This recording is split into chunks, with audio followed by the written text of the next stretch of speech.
Bismillahirrahmanirrahim. Assalamualaikum warahmatullahi wabarakatuh. Halo, perkenalkan nama saya Indana Zulfa Kurota Ayun. Saya dosen dari Program Studi Ekonomi Pembangunan Universitas Ahmad Dahlan.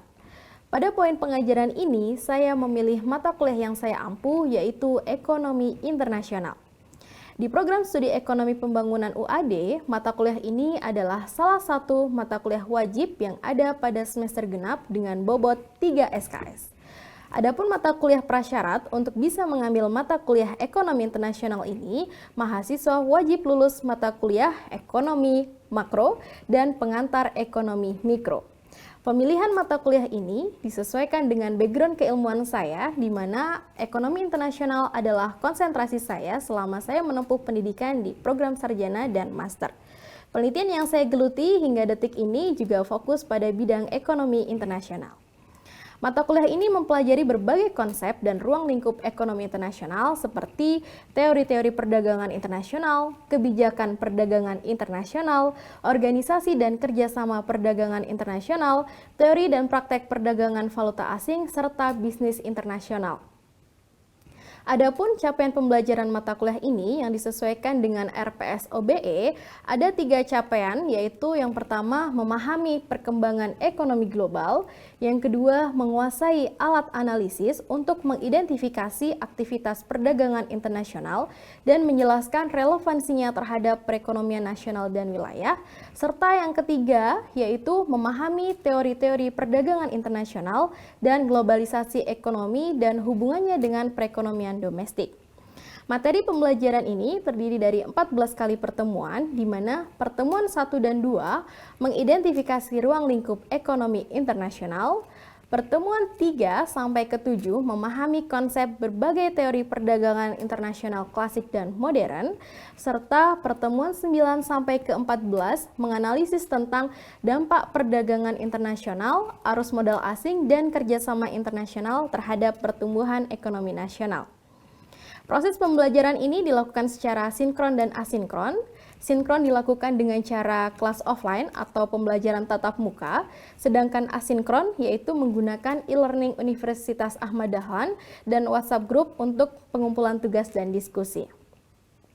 Metode pembelajaran yang digunakan yaitu student-centered learning seperti project-based learning, sehingga mahasiswa diharapkan bisa berperan aktif di dalam perkuliahan.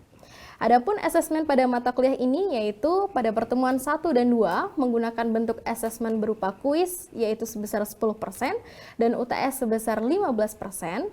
Lalu kemudian pada pertemuan 3 sampai 7 menggunakan penilaian UTS sebesar 25% dan pertemuan 9 menggunakan penilaian tes speaking practice sebesar 20% serta pertemuan 10 sampai 14 masuk pada penilaian UAS yaitu sebesar 30%, sehingga total bobot penilaiannya yaitu adalah 100%. Selanjutnya akan saya perlihatkan video pembelajaran yang saya lakukan di kelas.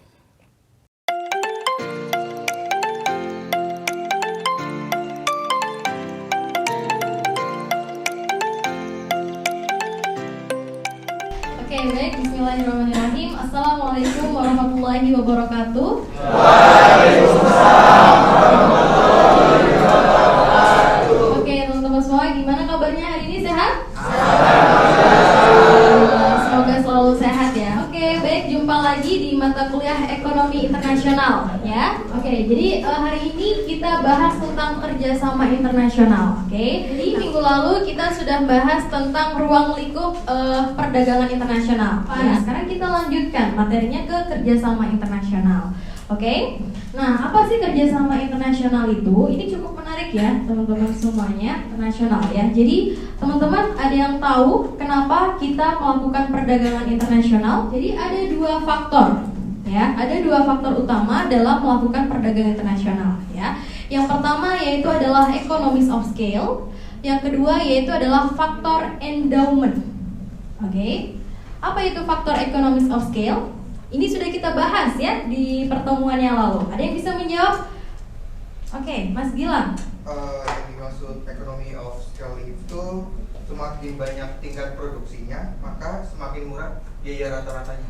Oke, very good ya. Jadi semakin tinggi tingkat kuantitasnya yang diproduksi, maka biaya rata-ratanya semakin rendah. Itu yang dimaksud dengan economies of scale. Oke, sekali lagi ada dua faktor, yaitu economies of scale dan faktor endowment. Faktor endowment itu apa?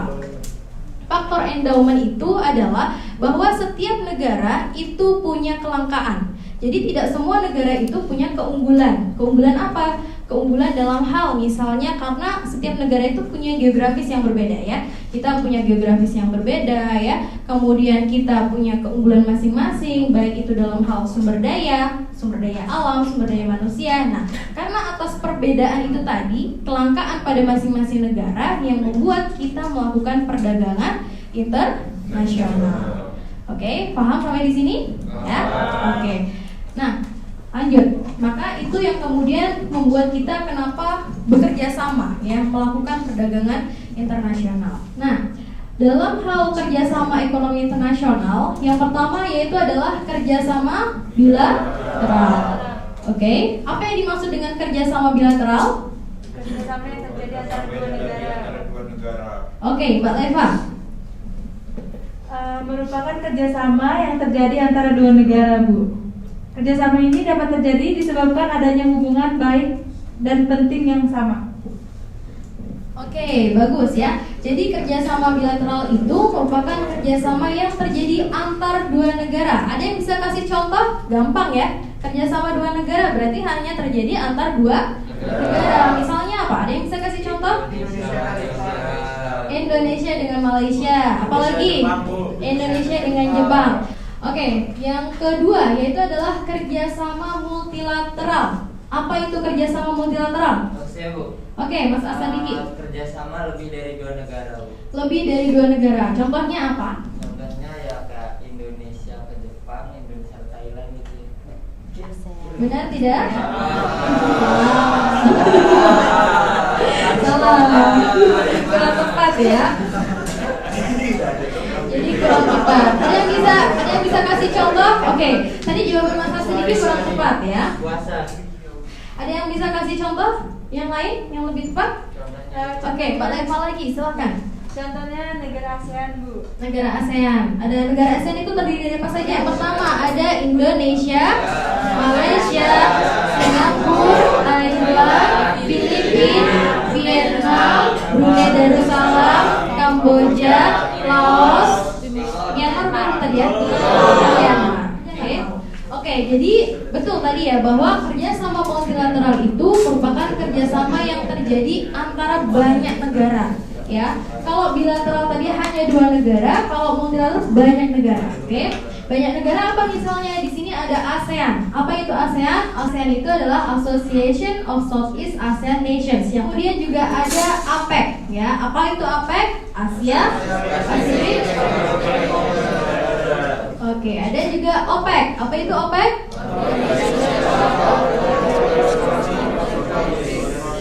Nah, oke. Jadi sekarang teman-teman sudah paham dua kerjasama bentuk. Yang pertama bilateral, yang kedua yaitu multilateral. Sekarang yang ketiga. Yang ketiga yaitu adalah kerjasama regional. Nah, apa ini kerjasama regional? Siapa namanya? Kemal. Oke, Mas Kemal, silakan. Kerjasama regional adalah kerjasama antara negara-negara di kawasan tertentu. Kerjasama ini terjadi antara dua negara atau lebih. Oke, contohnya apa? Contohnya ASEAN Free Trade Area atau AFTA, atau NAFTA, atau APEC tadi Bu. APEC, oke ya. Jadi kerjasama regional itu adalah kerjasama ekonomi regional antara negara-negara di kawasan tertentu ya. Namanya ada kata kunci kawasan. Nah, berarti tadi misalnya ASEAN itu berarti karena di kawasan Asia Tenggara, maka anggotanya adalah negara-negara yang di kawasan Asia Tenggara. Lalu kemudian ada juga namanya kerjasama regional berupa EU. Apa itu EU? European Union ya. Jadi EU berarti isinya siapa? Negara-negara mana saja? Negara-negara yang ada di Eropa. Ada berapa anggotanya? 27 negara. Nah, itu EU ya. Lalu kemudian ada ASEAN Free Trade Area, tadi ya 10 negara anggota ASEAN, oke? Lalu kemudian ada NAFTA. NAFTA ini adalah North America Free Trade Area yang terdiri dari negara mana saja? Amerika, Meksiko dan Kanada. Ya. Nah ini teman-teman harus paham ya, kerjasama regional ini ada apa saja sih, gitu ya. Sementara itu di luar ini juga masih banyak yang lainnya ya.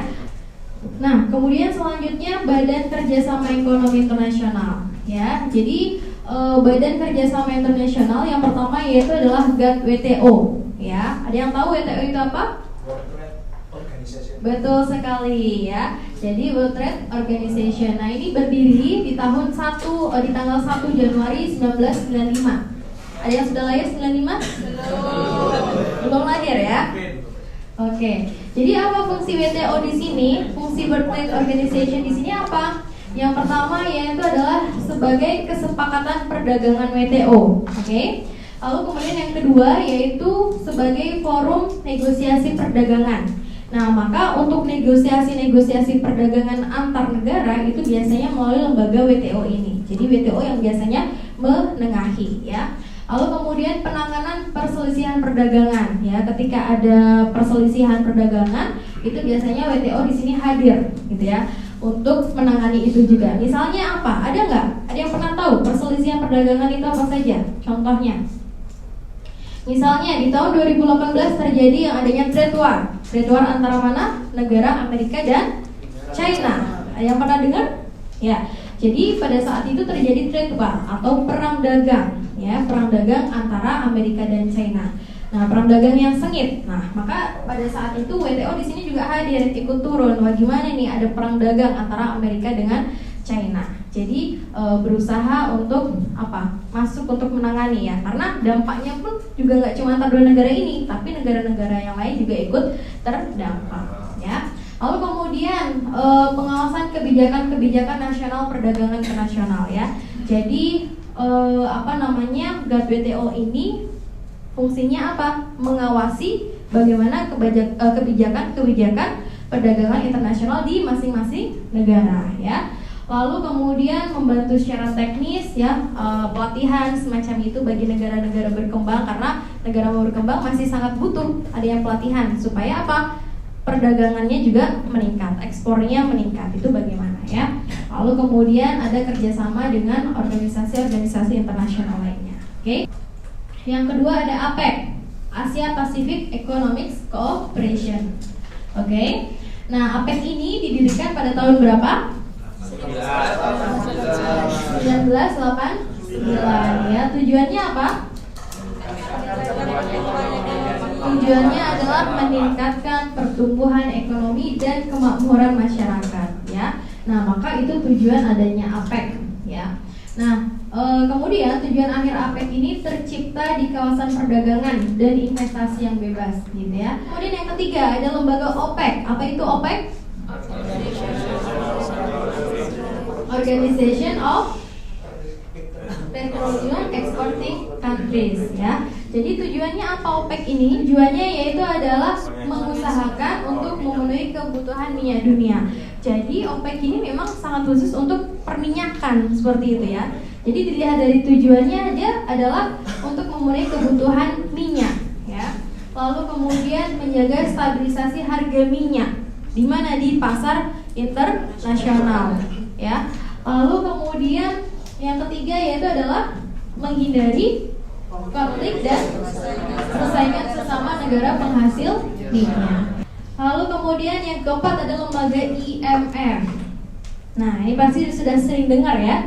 IMF apa? International Monetary Fund. Nah, jadi ini berkaitan dengan masalah keuangan internasional. Nah, jadi ternyata dalam melakukan perdagangan internasional ini nggak cuma masalah dagang saja, barang dan jasa saja enggak, tapi juga masalah keuangan, ya, masalah keuangan. Maka di sini ada yang namanya lembaga IMF, yaitu International Monetary Fund, ya. Apa tujuan dari IMF? Ada yang mau coba? Oke, Mbak siapa? Mbak Dewi, silakan. Yang pertama mengusahakan kestabilan kurs, Yang kedua, membantu mengatasi ketidakseimbangan negara. Yang ketiga, meningkatkan stabilitas sektor keuangan bagi negara anggota. Oke, betul? Oke, betul ya. Jadi ada 3 tujuan utama IMF ya. Yang pertama yaitu adalah mengusahakan kestabilan kurs. Oke. Yang kedua, apa tadi?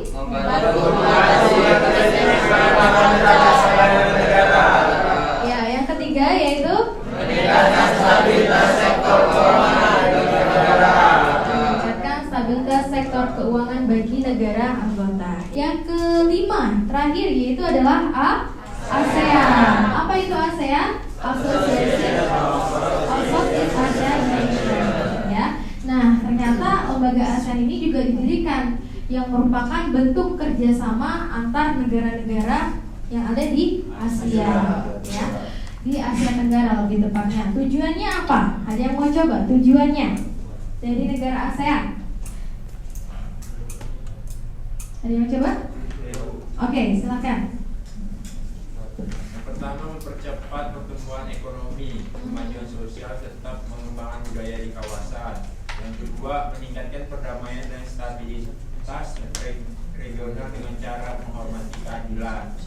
Yang ketiga, memberikan bantuan dalam bentuk sarana latihan dan penelitian di bidang pendidikan, profesi, teknik, dan administrasi. Yang keempat, ASEAN menetapkan pembentukan ASEAN Free Trade Area atau AFTA ya. Nah, jadi dengan adanya ASEAN ya, dengan adanya ASEAN ini, kemudian ASEAN ini menetapkan pembentukan kerjasama ya. Jadi ASEAN ini sebuah bentuk asosiasi lembaga yang kemudian di ASEAN itu dia apa? Yang kemudian di ASEAN itu dia membentuk sebuah kerjasama berupa AFTA, dinamakan sebagai kerjasama AFTA. Tapi kalau ASEAN-nya itu sendiri itu adalah sebuah lembaga asosiasi yang terdiri dari negara-negara di anggota Asia Tenggara. Nah, di dalam ASEAN dia membuat apa tadi? Membuat perjanjian kerjasama dengan nama AFTA, yaitu ASEAN Free Trade Area, yang terdiri dari 10 negara anggota tadi. Nah, teman-teman semuanya sampai di sini ada yang mau ditanyakan? Saya Bu izin bertanya. Oke. Baik Bu, izin bertanya, apakah ada negara yang tidak melakukan perdagangan internasional? Yang seperti itu, gitu. Jadi sekalipun korup Korea Utara, gitu ya, dia juga tetap melakukan perdagangan internasional, walaupun hanya sangat terbatas. Karena sebenarnya perdagangan internasional ini sangat menguntungkan, ya, bagi masing-masing negara. Ada kebutuhan sehingga dia melakukan perdagangan internasional. Ya, tadi ada 2 faktor apa saja? Economies of scale dan faktor endowment. Oke, saya sudah mengirimkan artikel yang sudah publish di jurnal, artikel saya dan beberapa dosen yang lain ya di grup WhatsApp. Nah, silahkan diakses. Di artikel tersebut sudah ada kerjasama internasional ya. Oke, jadi nanti silahkan didiskusikan, lalu kemudian presentasi ya. Oke, silahkan membuat kelompoknya masing-masing. Waktunya 10 menit saja ya. Oke.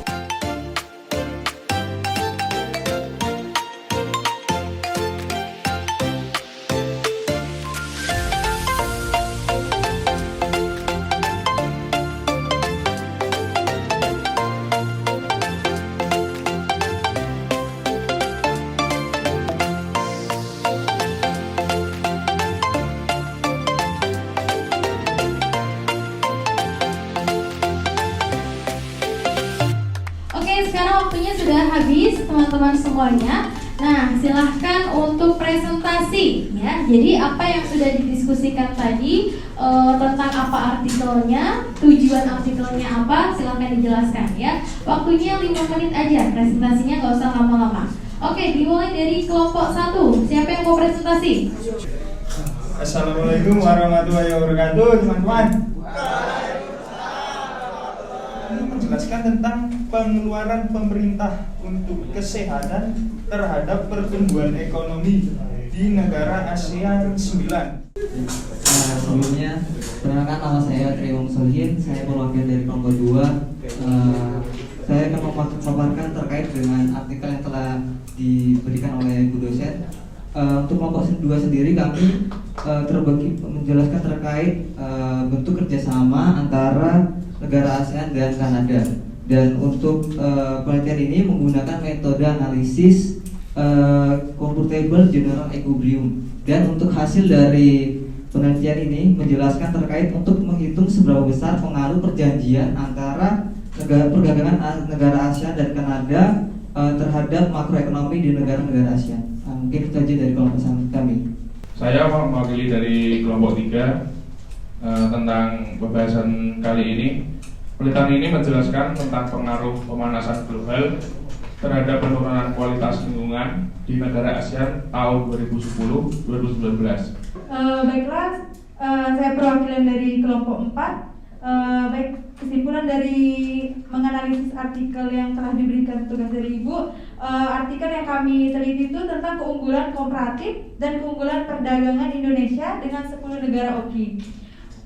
Dan dijelaskan juga bahwa hasilnya bahwa Indonesia mempunyai keunggulan komparatif pada produksi lemak dan hewani serta produksi serat. Oke, baik teman-teman semuanya, tepuk tangan buat kita semuanya. Nah, jadi dari 4 artikel tadi itu adalah bentuk dari artikel hasil dari teori yang tadi sudah kita bahas, yaitu adalah kerjasama internasional. Nah, tadi sudah dibahas 4 artikel, ada yang tentang negara OKI, 10 negara OKI ya, ada juga yang tentang negara 9 ASEAN ya, ada juga yang bagaimana kondisi ekonomi di kerjasama Kanada dan ASEAN ya. Nah, itu semuanya salah satu bentuk konkret, contoh-contoh konkret yang sudah teman-teman pelajari hari ini, yaitu tentang kerjasama internasional. Oke? Nah, saya harap dari artikel tadi teman-teman bisa memahami apa isi artikelnya tadi ya, seperti yang sudah dipresentasikan. Dan nanti teman-teman bisa mengimplementasikan dari mata kuliah ini untuk bisa membuat artikel seperti itu contohnya ya. Jadi itu tadi adalah contoh bentuk artikel yang publish di jurnal tentang ekonomi internasional, dalam hal ini adalah kerjasama internasional. Oke, paham? Oke, jadi dari materi hari ini yang tadi sudah kita bahas ya, ada 2 hal yang bisa kita simpulkan. Apa saja itu? Yang pertama, yaitu bahwa kita tahu perdagangan internasional itu adalah penting, ya kan? Hampir semua negara tidak ada yang tidak melakukan perdagangan internasional karena ada 2 faktor utama kenapa melakukan perdagangan internasional. Apa saja tadi yang pertama? Economies of scale.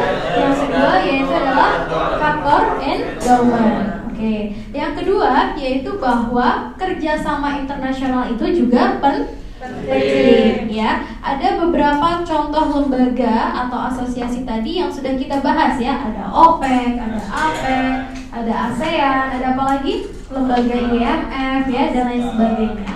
Jadi setelah kita memahami bagaimana bentuk kerjasama internasional di hari ini, minggu depan silahkan teman-teman membaca, yaitu berkaitan dengan pertumbuhan ekonomi terhadap perdagangan internasional ya. Silahkan disiapkan untuk materi minggu depan. Sampai di sini masih ada yang mau ditanyakan?